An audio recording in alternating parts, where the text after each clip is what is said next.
નમસ્કાર, સંદેશ ન્યૂઝના digital platform સાથે હું છું માલવી.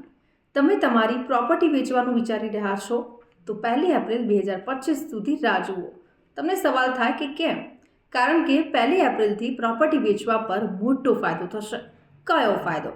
તો એ પણ આપણે જણાવી દઉં. જો તમે 30 માર્ચ 2025ના રોજ તમારી પ્રોપર્ટી વેચો છો તો કેપિટલ ગેઇન પર ફાઇનાન્શિયલ યર 2024 અને 25માં ટેક્સ લાગશે.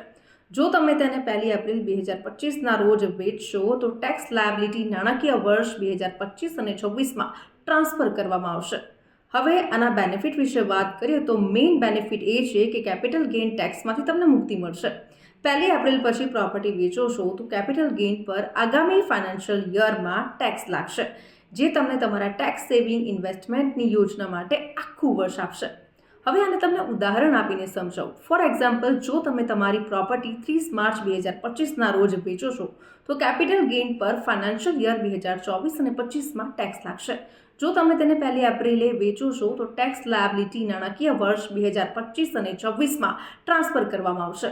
જો તમે 1 એપ્રિલ પછી વેચાણ કરો છો તો તમે 31 માર્ચ 2025 સુધીમાં ટેક્સની ટોટલ રકમ ચૂકવવાને બદલે 15 જૂન 2025થી 4 ઇન્સ્ટોલમેન્ટમાં એડવાન્સ ટેક્સ પણ જમા કરાવી શકો છો. આ સાથે જ તમને કેશ ફ્લો મેનેજમેન્ટમાં પણ મદદ મળશે. એક્સપર્ટ્સનું પણ કહેવું છે કે કેપિટલ ગેઇન એકાઉન્ટ સ્કીમ ખાતામાં સેલ્સ ઇન્કમ જમા કરાવવાની લાસ્ટ ડેટ 31 જુલાઈ 2025ના બદલે 31 જુલાઈ 2026 સુધી લંબાવવામાં આવશે. સેલ્સ ઇન્કમને કેવી રીતે હેન્ડલ કરવી એ સમજવા માટે આ તમને એક વધારાનું વર્ષ પણ આપશે.